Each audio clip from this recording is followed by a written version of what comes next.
Šī vieta ir vieta, kur Broņislava dzīvoja vairāk nekā 30 gadus, un viņas vēlēšanās bija, lai viņas mājā nebūtu muzejs. Mēs izveidojām fondu, Broņislavas Martužēlas fonds rakstītāja, un radās iespēja ar līderu projektu izveidot Broņislavas dzējas klēti, un ja ir dzējas klēts, tad ir dzējas apcirkņi, un šī ir vieta, kur mēs varam godināt dzejnieci, dzimtu, vērtības un būtībā godināt Latviju. Mēs zinām tradicionālo Annas Brigaderes Dievs, daba, darbs. To visu var attiecināt uz Broņislavu, bet vēl es īpaši gribētu uzsvērt dzimta.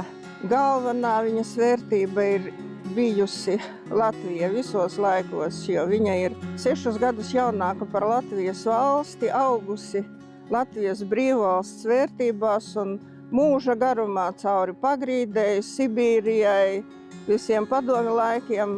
Latvija viņai ir bijusi galvenā vērtība, un ja mums nāca atmoda, mums vajadzēja atmosties, tad viņai nebija jāatmostas, jo viņai tas visu laiku bija ļoti dzīvs.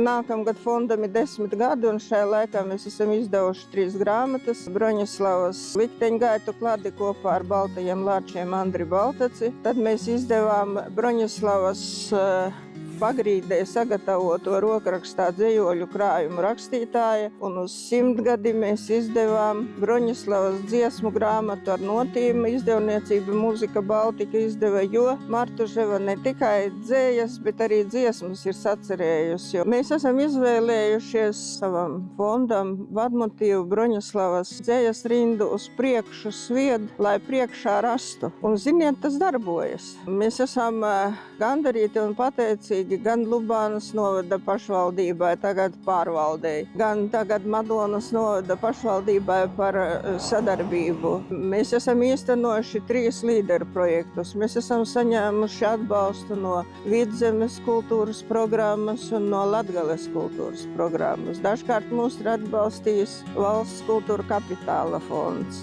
Mēs paši šeit darbojamies ar prieku un patikšanu, un Broņislavas vārds ir un viņas vērtības ir tas, kas cilvēkus piesaista. Es to norakstu ne uz mums, bet patiesībā uz Broņislavu, ja ļoti daudziem Broņislava ir atklājums. Un labākais laikam ir tas, ka runājot par Broņislavu, runājot par Martuževu dzimtu, mēs patiesībā varam labāk saprast Latvijas vēsturi un Latvijas likteni, jo Broņislavas likteņgaitas ir arī Latvijas likteņgaitas. Tas ir tas, ko mēs turpinām darīt. Tas ir tas mūsu izaicinājums uz priekšu sviest un pēc tam atrast.